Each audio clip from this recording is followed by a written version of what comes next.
Welcome everyone. Now last lecture we complete our line balancing. What is the line balancing and the objective and the terms and some method and techniques related line balancing like cycle time,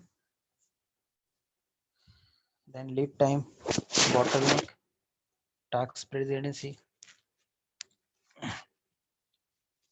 then idle time, productivity and times. Okay, this is the techniques related the line balancing. Then workstation, downtime like a defect, overproduction, waiting, transportation, unnecessary inventory. Okay, then unnecessary motion, inappropriate processing, and then the advantage. Now advantage of line balancing included allowing a clearance understanding of the amount of work taking place at certain time in a specific place. Resources can be optimized for a large number of repeated work activity. As all information is available for each activity, it is allow cost and time optimization analysis. Okay, the given the advantage related line balancing, there two types of point related in a line balancing. Your resources, which resources like your activity related cost and time optimization analysis. Okay, जी पण production मध्ये आपण cost invest केलेली, त्या invest केलेल्या cost मध्ये 8 hours मध्ये जे प्रोडक्शन होत असेल त्या 8 hours रॉ मटेरियल कॉस्ट, वर्करची salary, machine cost, maintenance cost ती इन्क्लूड करून जे आपलं टार्गेट, आपण जे टार्गेट कंप्लीट करतोय त्याच्यामध्ये किती आपल्याला बेनिफिट होतो, that is the analysis between the cost and time. What are the method of line balancing? They are the two types of line balancing include static balancing and dynamic balancing. Static balancing denotes a long-term difference in capacity over a period of several hours or longer.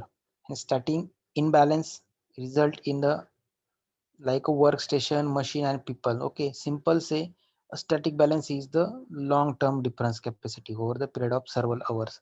Okay, तुम्ही जर काही production बघितले, जे production बघितले की त्यांना long term production असतात.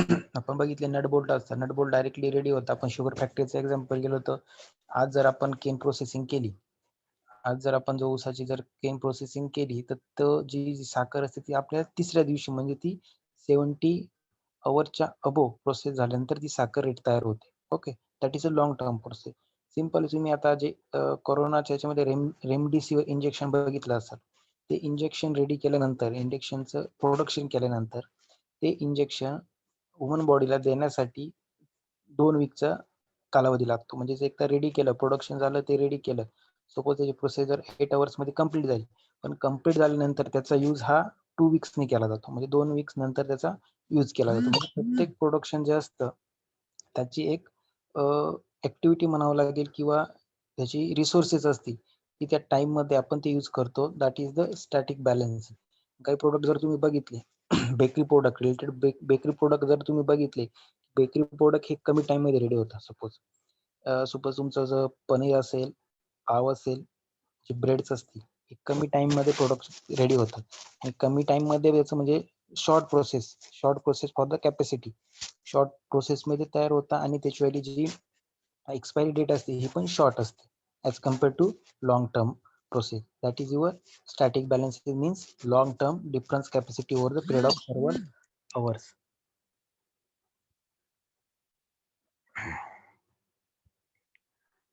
Now dynamic balance is the imbalancing result in the workstation, machine and people. Dynamic balancing related your workstation means your machines, people means worker.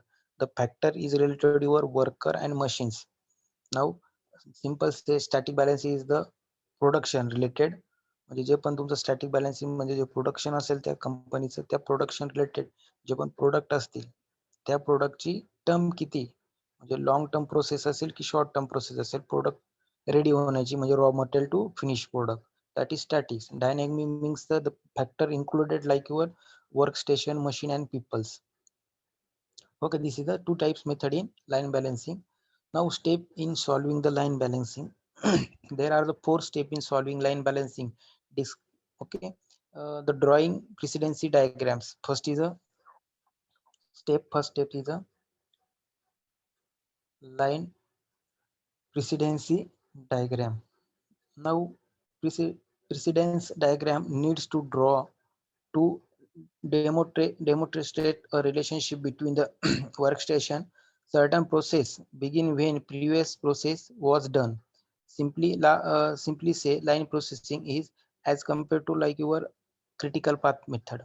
इथे काय सांगितलंय ड्रॉइंग प्रेसिडेन्सी डायग्राम म्हणजे तुम्हाला जे फर्स्ट वर्क दिलेलं होतं किंवा त्या तुम्हाला ज्या फर्स्ट वर्क मध्ये ज्या पार्टची गरज होती ते पार्ट तुम्हाला अवेलेबल झाल्यानंतर तो तुमचा जो अनालिसिस आहे तो कम्प्लीट झाल्यानंतर तुम्हाला नेक्स्ट analysis perform करायचं. That is your drawing precision diagram.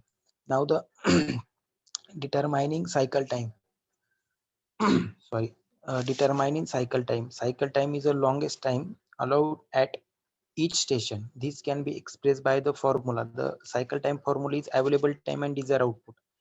Okay, suppose emergency आपण म्हणतो सपोज कोविड मध्ये वॅक्सिन असेल, रेमडेसिवीर इंजेक्शन असेल, मास प्रोडक्शन असेल, ओके, ऑक्सिजन प्रोडक्शन असेल, तर आपल्याला सपोज कमी वेळामध्ये जास्त जर प्रोडक्शन करायचं असेल that is a cycle time म्हणजे अवेलेबल टाइम. सपोज तुम्हाला काहीतरी 120 ते 150 टन ऑक्सिजनची तुम्हाला रिक्वायरमेंट आहे आणि ती आपल्याला 8 आवर्स मध्येच रेडी करायची. त्याला जरी 9 आवर्स लागत असतील, 10 आवर्स लागत असतील, पण आपल्याला 8 आवर्स मध्येच तेवढा ऑक्सिजन आपल्याला जनरेट करायचा असेल तर that is your available time are given 8 hours to 150 tons oxygen. Okay, and desire output. Okay, आपल्याला टार्गेट दिलंय की 8 आवर्स मध्ये आपल्याला 150 ऑक्सिजन जनरेट करायचा आहे. That is your available time. आणि जो 8 तास दिलेले 8 आवर्स दिलेले ते कम्प्लीट झाल्यानंतर तुमचा आउटपुट चेक केला जाईल की 8 आवर्स मध्ये तुम्ही 150 टन्स ऑक्सिजन तुम्ही जनरेट केला किंवा नाही. मग तो किती असेल, सपोज 140 असेल किंवा 130 असेल, दॅट इज युअर आउटपुट. म्हणजे आपण आधी टार्गेट केलं की 8 आवर्स मध्ये आपल्याला 150 कम्प्लीट करायचं आहे, पण तो आउटपुट आलं की 140 कम्प्लीट झाला. That is the your cycle time is equal to available time and desire output. Okay, simple formula for cycle time available time upon desire output. Simply suppose exam असेल आपली exam असेल, आपला study झालेला असेल पण एक unit रिव्हिजनचं राहिलेलं असेल आणि आपल्याकडे 1 आवर्स एक्झाम्पल असेल, तर आपण काय करतो, ते युनिट मधले आपल्याकडे 1 आवर्स रिमेनिंग असेल तर available time 1 hours available time, तर त्याच्यामध्ये जे मेन पॉईंट्स असतात, स्टडी पॉईंट मेन असतात ज्यावर क्वेश्चन विचारले जातात, आपण फक्त त्याचा स्टडी करतो.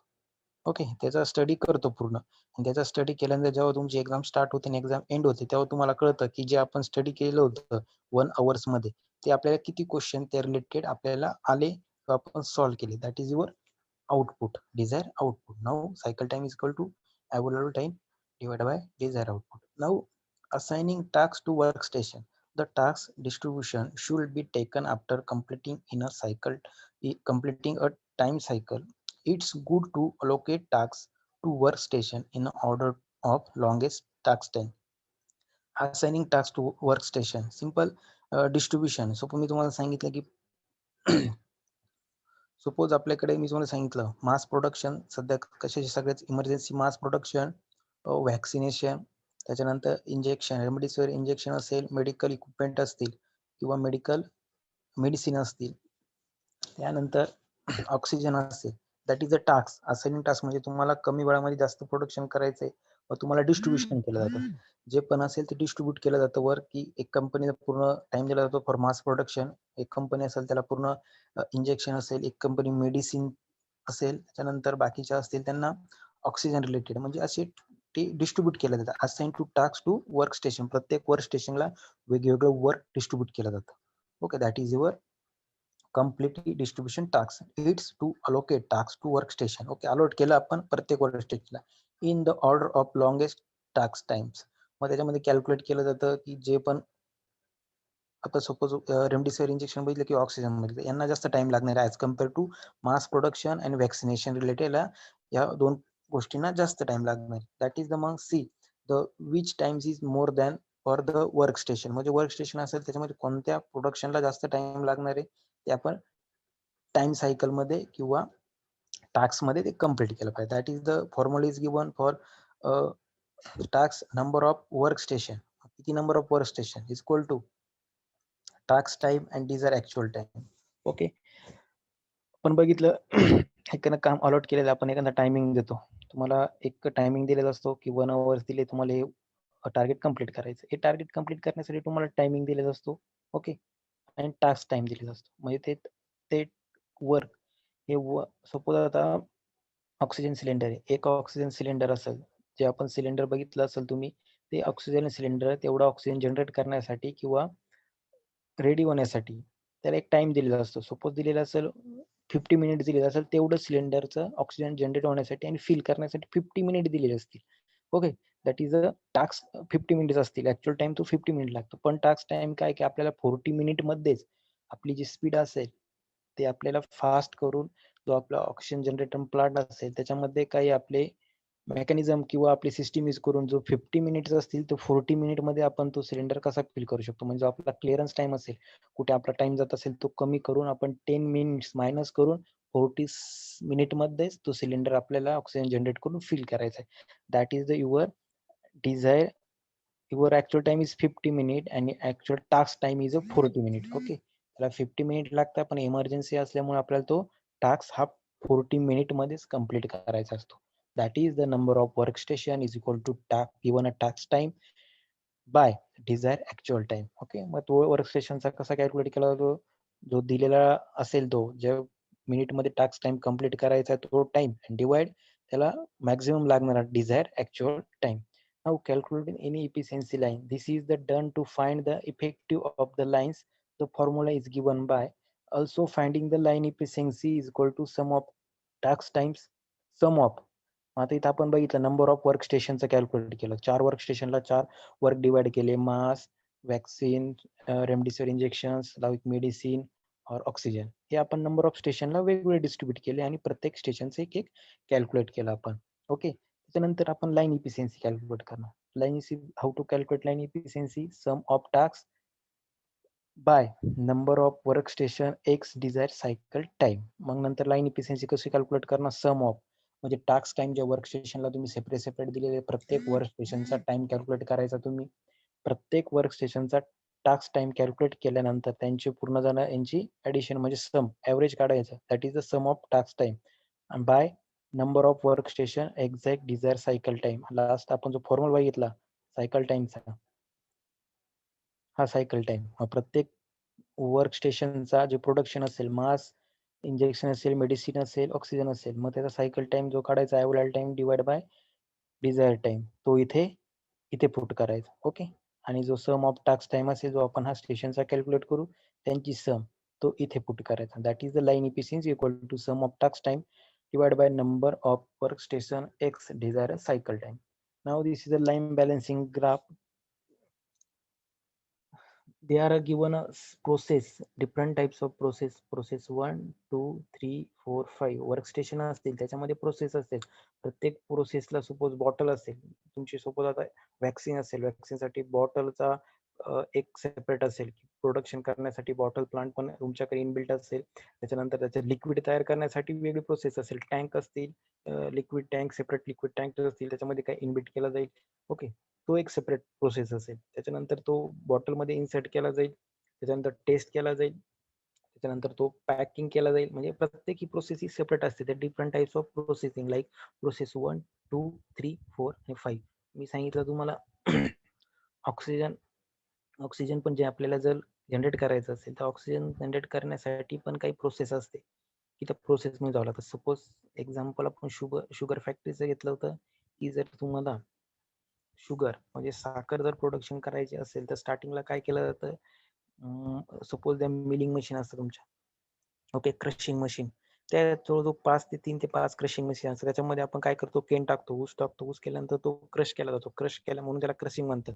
क्रश केल्यानंतर ते लिक्विड म्हणजे तुमचं जे असेल लिक्विड ते फॉर्म केलं जातं आणि ते दुसऱ्या टँकमध्ये पाठवलं जातं. मग त्या टँकमध्ये परत केमिकल प्रोसेस, त्याच्यानंतर त्याच्यामध्ये त्याच्यावाली आपण काय म्हणू शकतो पिक्चर्स म्हणजे एक डिझाईन असते की आपल्याला किती प्रमाणाची आपण म्हणतो स्मॉल, मीडियम आणि लार्ज प्रकारची साखरची जी साईज असते. डिफरंट टाइप्स ऑफ साईज असतात, small, S, medium and large. तर त्याच्यासाठी ते पिक्चर असतात. मग ते सेट केले जातात. मग त्याचे जवळजवळ 60 to 70 अवर्स प्रोसेस होते.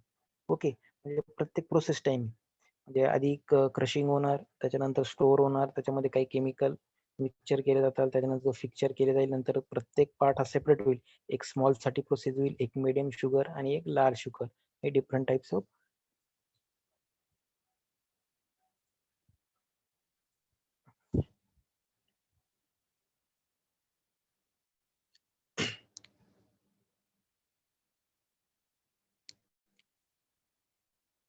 ओके, या प्रकारची ती प्रोसेस असणार. सो प्रोसेस वन मध्ये काय असतील पार्ट असते. प्रोसेस वन दिलेलं बघा, process one cycle time. Suppose तुम्ही शुगर फॅक्टरी मध्ये जर केन असेल तो प्रोसेसला घेतला, आपण ऊस त्याच्यामध्ये टाकला, तर प्रोसेस वन मध्ये काय step one is process first mill असेल. म्हणजे तुम्ही जर हे बघितलं असेल ऊस जेव्हा आपण बघतो, ऊसाचं आपण जर बघितलं क्रशिंग बघितलं, साधे आपलं जे रस्त्याच्या साईडला असं बघा ज्यूस बनवता, ते तुम्ही जर केन बघितलं त्याच्यामध्ये ते आपण बघितलं ते आपण गेअर मेकॅनिझम यूज केलेलं असतं. ते गेअर मेकॅनिझम मध्ये तुम्ही जर तो ऊस टाकता, त्या ऊस त्याच्यामध्ये टाकल्यानंतर काही ठिकाणी उडनचं यूज केलेलं असतं बघा, त्याची प्रोसेस बाय हँड असते. ओके, आणि काही ठिकाणी मोटर यूज केलेली असते त्या गेअर टाईपची मेकॅनिझमला.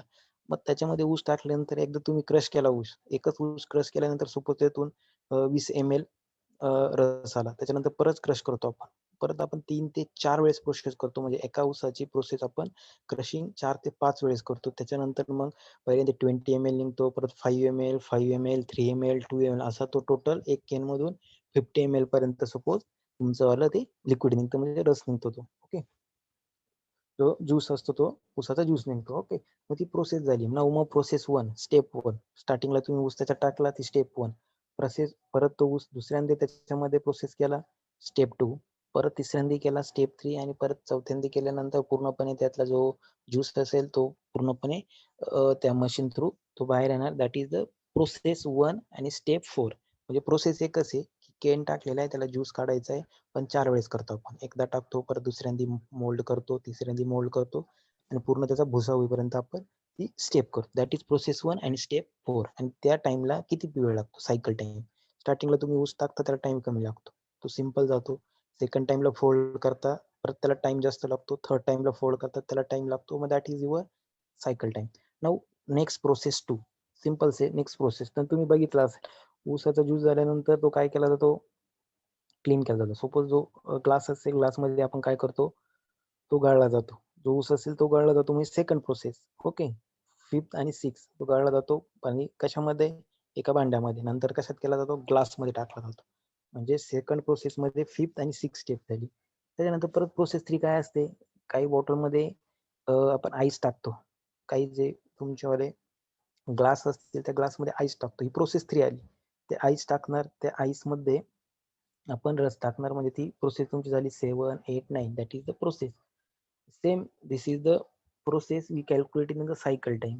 Simple say in any industry also use this types of process and this type of step. म्हणजे प्रोसेस असतात इंडस्ट्रीमध्ये, कोणती पण इंडस्ट्री घेतली आपण, टू एक्झाम्पल घेतलेले यावेळेस मास प्रोडक्शन असेल, वॅक्सिनेशन असेल, ऑक्सिजन सिलेंडर असेल, ते प्रोडक्शन करण्यासाठी काय करावं लागतं, संपवल का प्रत्येक प्रोसेस मधून आपल्याला लागतं. की कटिंग असेल, आपण एक्झाम्पल घेत असतो, स्टार्टिंगला रॉ मटेरियल येतं, प्रोसेस वन मध्ये रॉ मटेरियल चेक केलं जाईल, प्रोसेस टू मध्ये रॉ मटेरियल कट केलं जाईल, प्रोसेस थ्री मध्ये रॉ मटेरियल जॉईंट केलं जाईल, प्रोसेस फोर मध्ये रॉ मटेरियल असेंबल केलं जाईल, आणि प्रोसेस फाईव्ह मध्ये तुमचं जे मटेरियल असेल ते मटेरियल असेंबल करून पूर्ण फायनलाइज पेंट करून अनालिसिस करून ते पूर्ण क्वालिटी टेस्ट करून ते तुमचा प्रोडक्ट कम्प्लीट केला. That is the your process.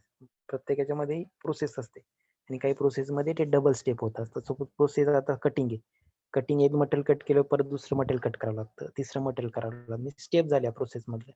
नंतर प्रोसेस टू मध्ये काय झालं, सी पार्ट वेल्डिंग केलं, त्याच्यानंतर आपला टी जॉईंट करावा लागतो, सी जॉईंट करावा लागतो, टी जॉईंट करावा लागतो, नंतर असेंबल करावं लागतं. म्हणजे त्याच्यामध्ये प्रोसेस मध्ये परत तुमच्या स्टेप येते, आणि त्या स्टेप कम्प्लीट करण्यासाठी तुम्हाला जो टाइम लागतो that is your cycle time. Okay, इथं दिलेले आहे बघा सायकल टाइम. प्रत्येक प्रोसेस कम्प्लीट करायला तुम्हाला जो टाइम लागतो that is the cycle time.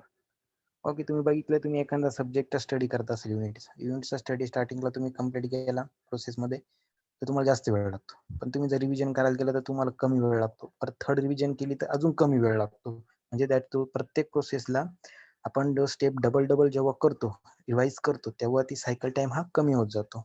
Okay, that is the cycle time for each process and each step, like process 1, 2, 3, 4, 5, and different types of step from 1 to 14. Now, can this system fulfill the customer demand? Depend on this cycle depend on a customer demand, and what is the bottleneck in the system, and there is the potential way to fulfill the customer demand for this system. And now the second graph also indicate the process 1 to 5. Okay, see process 1, 2, 3, 4, 5. आणि also तुम्ही जर इथे बघितलं first graph मध्ये बघितलं process 5 दिलेला आहे आणि स्टेप पण 40 दिलेला आहे. ओके, पण बघा पहिल्या प्रोसेस मध्ये 4 स्टेप, नंतर 2, नंतर 3, नंतर 3 आणि नंतर 2 स्टेप. पण जर तुम्ही सेकंड जर याच्यामध्ये बघितलं redistribution of the work from line, जर हे वर्क तुम्हाला कमी वेळात कंप्लीट करायचं असेल, तुम्हाला हे वर्क कमी वेळामध्ये जास्त वर्क कंप्लीट करायचं असेल तर आपल्याला लाईन बॅलन्सिंग यूज करावं लागते. मग ह्या टाईपची सिस्टीम बघा, प्रोसेस 1 मध्ये 3 स्टेप दिल्या, इथे 3 स्टेप, इथे 3, इथे 2 आणि इथे 3 स्टेप दिल्या. प्रत्येक प्रोसेस मध्ये इक्वल स्टेप दिल्या आणि जो सायकल टाइम 26 मिनिट होता तो किती वेळ आणला, 20 मिनिट आणला. म्हणजे एखाद्या प्रोडक्शन कम्प्लीट करायला स्टार्टिंगला आपल्याला 26 मिनिट लागत होते. नट बोल्टचं प्रोडक्शन असेल ते कम्प्लीट करायला 26 मिनिट लागत होते. तर आपण तो लाईन बॅलन्सिंग केल्यानंतर म्हणजे मशीन असेल, त्याची सेटिंग असेल, त्याच्यानंतर स्किल वर्कर वापरले असतील, मशीन काही प्रॉब्लेम आला नसेल, प्रॉपर मेंटेनन्स असेल, ओके, आणि नंबर ऑफ मशीन्स डिफरंट असतील आणि नंबर ऑफ वर्कर पण प्रत्येक मशीनवर स्किल असेल, तर हे सर्व गोष्टी केल्यानंतर आपला जो प्रोडक्शन सायकल टाइम हे ऑटोमॅटिकली 20 मिनिट होतं. जसं मी तुम्हाला सांगितलं, ऑक्सिजन सिलेंडर आपल्याला एक जर सिलेंडर फिल करायचा असेल आणि जेवढा ऑक्सिजन जर जनरेट करायचा असेल तर 50 मिनिट लागत असतील, तो आपण 40 मिनिट मध्ये, इमर्जन्सी असल्यामुळे आपल्याला तो 40 मिनिट मध्येच तो ऑक्सिजन सिलेंडर तेवढा आपल्याला ऑक्सिजन जनरेट करून फिल करायचा आहे. म्हणजे आपल्याला 50 मिनिट वरून 40 मिनिट कसं येता येईल, तर आपल्याला लाईन बॅलन्सिंगचं मेथड यूज करावं लागेल. लाईन बॅलन्सिंग मध्ये पूर्ण प्रोसेसचा स्टेपचा स्टडी केला जाईल, कुठे टाइम जास्त जातो तो मिनिमम केला जाईल आणि तो सायकल टाइम 26 मिनिट वरून 20 मिनिट आणून आपलं वर्क जे असेल ते टार्गेट कमी वेळात कंप्लीट केलं जाईल. That is the line balancing. Okay, simple line balancing. Now also another example for line balancing. So see here, एक दिलेलं आहे बिफोर टाइम दिलेलं आहे, एक आफ्टर दिलेलं आहे. बिफोर मध्ये इथं काही ग्राफ इंडिकेट केलेले आहे की तुमचं step 5 to 12, suppose step 1 to 12 जे असेल टार्गेट, तर ते कसं कम्प्लीट होतं. स्टार्टिंगला तुम्ही बघा 5, 8, 7, 6, 4, म्हणजे स्टार्टिंगला सपोज 5 नट बोल्टचं प्रोडक्शन झालं सपोज 10 मिनिट मध्ये, नंतर 8 केलं, नंतर 7 केलं, नंतर 6 आणि डायरेक्टली नंतर डाऊन होत गेलं. म्हणजे एकदा प्रोडक्शन तुमचं 10 मिनिट मध्ये 8 झालं, नंतर डाऊन होत गेलं आणि डायरेक्टली नंतर 12 झालं. मग हे कशामुळे होते, मग लाईन बॅलन्सिंग मध्ये काय असेल, आपल्या मशीन प्रॉब्लेम असेल, वर्कर इश्यू असेल, मेंटेनन्स इश्यू असेल, ते शॉर्ट आउट केला पाहिजे, लाईन बॅलन्सिंग मेथड यूज केली पाहिजे. त्यानंतर क्रिटिकल पाथ मेथड यूज करून आपण तो टाइम आपला जो जास्त जातोय तो मिनिमम करून आपला सायकल टाइम हा जो लार्ज आहे तो मिनिमम केला पाहिजे. मग सेकंड फिगर मध्ये बघा, सेकंड डायग्राम मध्ये काय दिलेले आहे, आफ्टर, बिफोर दिलंय ना आफ्टर, बघा 30, 40, 50, त्याच टाइम मध्ये सायकल टाइम वाढला. इथं बघा 42 सेकंड्स मध्ये सपोज 5 प्रोडक्टचं प्रोडक्शन झालं, नंतर 8 झालं 42 मध्ये, नंतर 7, 6 मग कमी होत गेलं आणि डायरेक्टली नंतर 12 झालं. तर हा रेशो मॅच झाला पाहिजे. मग त्यांनी काय केलं, लाईन बॅलन्सिंग मेथड यूज केली, जे प्रॉब्लेम असतील ते शॉर्ट आउट केले कंपनीचे प्रोडक्शन लाईनचे, आणि त्याच्यानंतर इथे बघा सायकल टाइम तोच ठेवलाय. इथे किती होता, 50, इथं 42, इथं 50, इथं 42 आणि इथं किती पर्सन होते, 1, 2, 3, 4, 5, 6 पर्सन होते. तर 6 पर्सन मुळे एवढं झालं. सपोज 12 प्लस 10, 22, 22 प्लस 7, 29, 29, 9, 8, ओके, 37 आणि 5, 42 नट बोल्ट प्रोडक्शन केलं सपोज 42 मिनिट्स मध्ये 6 पीपल. तर लाईन बॅलन्सिंग मेथड अप्लाय केल्यानंतर किती झालं, 10, 20, 30, 30, 37 आणि 42. बघा सेम इथे पण 42 नट बोल्टचं प्रोडक्शन होतं, इथे पण 42 नट बोल्टचं प्रोडक्शन होतं. इथे नंबर ऑफ पीपल्स किती होते, 6 पीपलनी 6 वर्कर होते. 6 वर्करनी 42 सेकंद मध्ये, 42 सेकंद मध्ये 6 वर्करनी 42 नट बोल्टचं प्रोडक्शन केलं. तेच प्रोडक्शन 42 इथे किती लोकांनी केलं, 3 पर्सनने 3 वर्करने त्याच टाइममध्ये 3 वर्करने 42 नट बोल्टचं प्रोडक्शन केलं. That is the difference. यामुळे काय होतं, कंपनीची इफिशियन्सी वाढते, प्रोडक्टिव्हिटी वाढते, कमी वर्करमध्ये जास्त प्रोडक्शन केलं जातं, त्यामुळे कंपनीला जास्त प्रॉफिट पण होतं. आणि जी प्रोडक्टची जर कमी मेंबरमध्ये कमी वर्करमध्ये प्रोडक्शन केल्यानंतर जी कॉस्ट असते, मटेरियल कॉस्ट असते किंवा प्रोडक्शन कॉस्ट असते, ही कमी केली जाते. आपण बघितलं, चायनाचं एक्झाम्पल केलं. चायनाचे प्रोडक्ट हे यांची प्राइस कमी काय आहे की त्यांच्यावाले जे लेबर कॉस्ट आहे, जी लेबर चार्ज आहे, हे कमी आहे as compare to other country.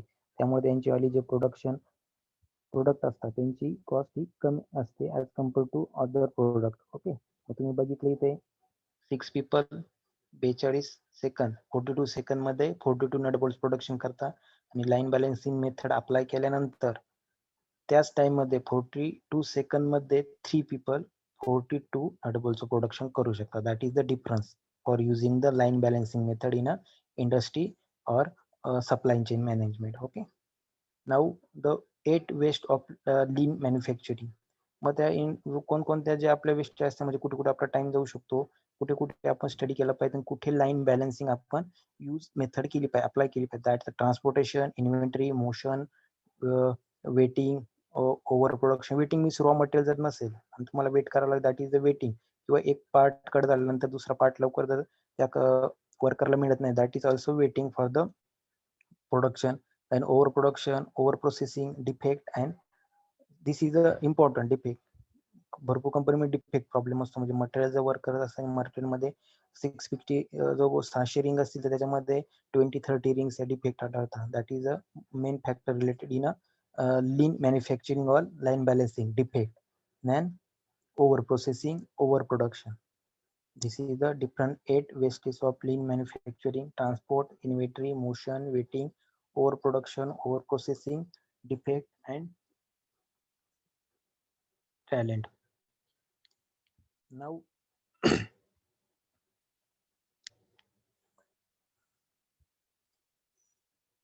the method of line balancing. The one possible is the right direction, as the far balancing of line concerned would be increase the output. We take an example, म्हणजे आपण output जर line बॅलन्सिंगचं increase करायचं असेल तर आपण example घेतलेले already, की method कोणती यूज केली बघा. इथे मेथड यूज केली आपण.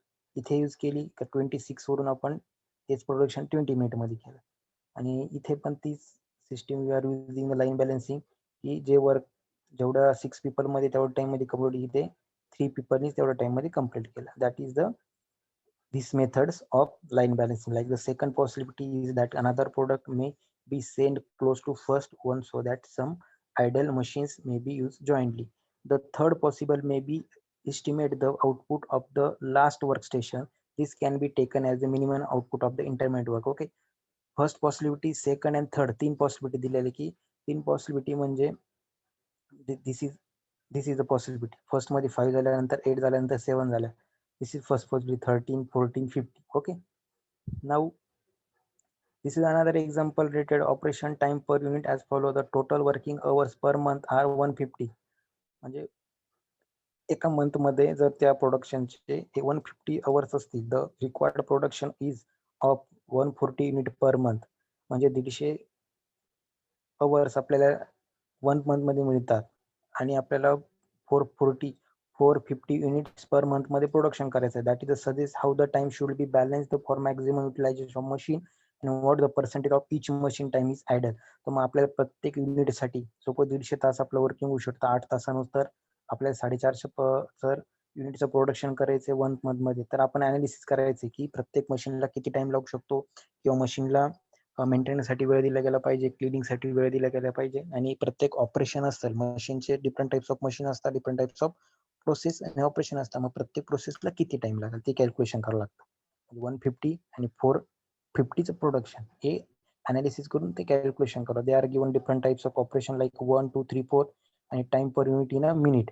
Suppose operation 1 is a 10, operation 2 is a 20, operation 3 is a 10 minute required आणि 4 इज अ 20. असे प्रत्येक ऑपरेशनचे 150 जे अवर्स आहे ते कॅल्क्युलेट केले जातात. That is the operation time. Now line balancing is the means balancing line. For example, balance the production line of assemble line. Suppose there are the three machines, workstation A, B, C, which can process 5, 10, 15. Okay, and the per unit time respectively, and pieces flow from one A to B, B to C. And since A has minimum capacity, process only 5 pieces per unit time naturally. Line balancing आपण example घेतलेलंच आहे. दिस is the line balancing म्हणजे 5 process आहे. 1, 2, 3, 4, 5. 5 process म्हणजे 5 machine म्हणजे 5 worker. हे suppose 6 process आहे आणि 6 process करण्यासाठी 6 वर्कर लागतात. आणि प्रत्येक वर्करचं प्रोडक्शन रेट दिलेलं आहे 587. ओके, सेम इथे पण दिलेलं आहे. सपोज 3 पीपल आहे आणि 3 पीपल असेल 3च मशीन वर्क करू शकतात. That is also given operation time and operating time. Operating time is at 42 seconds. Okay, this similar to line balancing. And now the ideal for 50% of its time and machine C for 60.66% of its time. Now this is the some point related your line balancing. What is the task, what is the worker, then line balancing aim grouping the facilities and worker is an efficient pattern to order to obtain in optimum most obtaining balance to capacities. प्रत्येक वर्करची capacity काय असेल work करण्याची. काही काही worker तुम्ही बघितलं double shift करता. Okay, काही 10 आवर, काही 15 आवर, म्हणजे depend on the worker capacity. Also line balancing method. For the solving line balancing problem, number of methods are available. Okay, linear programming model, dynamic programming. Okay, this is the different types of method for using a line balancing and solving the problem in line balancing. Line balancing मध्ये कोणते problem होऊ शकतात? Worker problem, machine problem and raw material or cost problem. Then intermediate flow system, normally some method are used like a simple and involve less time and money. Method simple असली पाहिजे, लेस कमी वेळेत complete झाली पाहिजे आणि कमी cost आणि कमी इन्व्हेस्टमेंट लागली. That is the main factor related this process, and they provide most likely solutions. Okay, this is now method of line balancing. This is the given some chart for different types of following method. Identify the work.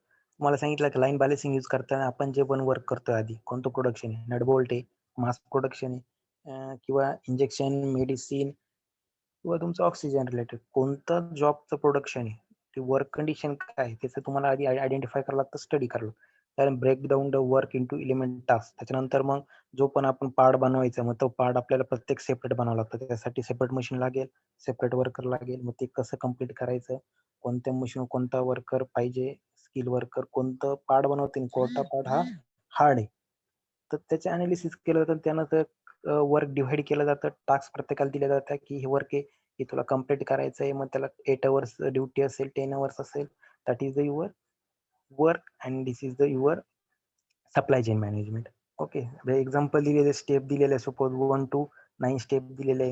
नंतर इडिमिएट प्रिडेसर size दिलेली 1 to suppose 8 दिलेला आहे. Duration of task. Duration of task म्हणजे first person असेल त्याला 3 minute लागतात, सेकंडला 4, तर third पर्सनला म्हणजे एकच वर्क कम्प्लीट करण्यासाठी थर्ड पर्सनला 2 मिनिट, फोर्थ पर्सनला 5, नंतर 4, 8, 2, 4, 6, म्हणजे मॅक्झिमम टाइम किती लागतोय 8 मिनिट. जास्तीत जास्त 8 मिनिट लागतं एखाद्या पर्सनला, आणि कमीत कमी तो 2 मिनिटात ते वर्क कम्प्लीट करतोय. इथे 2 मिनिटात करतोय आणि जास्तीत जास्त 8 मिनिटात करतोय. That is the your duration of task. म्हणजे प्रत्येक वर्कर किती वेळामध्ये तुमचा टास्क कम्प्लीट करतो ते अनालिसिस करायचं. That is the total time is 38 minute. Okay, मग 38 मिनिट किती, 38 मिनिट मध्ये किती प्रोडक्शन केलं, 9 यांचं 38 मिनिट मध्ये. जर आपण ऍव्हरेज प्रोडक्शन जर केलं 3 मिनिट मध्ये जर एक कम्प्लीट केलं, 9 into 3 म्हणजे 27 सेकंड मध्येच ते प्रोडक्शन व्हायला पाहिजे. म्हणजे आपले 11 मिनिट आपले कमी होतात, अजून 11 मिनिट मध्ये आपण अजून प्रोडक्शन करू शकतो. That is the line balancing method. Now the permutability of tasks. It means that any number of tasks or step of column can be combined to make up their total time closer to cycle time, provided their total time does not exceed the cycle time. Means तुम्हाला जर सांगितलं मी maximum time असतो, तो maximum time दिलेला असतो 50 minutes, आणि ते काम 50 मिनिट्स हा लास्ट टाइम असतो, मॅक्झिमम टाइम असतो. ते 40 मिनिट मध्येच कम्प्लीट व्हायला पाहिजे, पण आपण एक क्लिअरन्स टाइम असतो. That is the permissibility of task. म्हणजे जास्तीत जास्त आपण ते वर्क टास्क हा 50 मिनिट पेक्षा जास्त So that is the permissibility of tasks. Now later transferability of the task means the making the total time of task equal to the to cycle time. Tasks or step may be shifted learning provided the presidency relationship maintained. Using the above two concept and with the purpose of minimize idle time at the station, modify in which tasks 1, 2,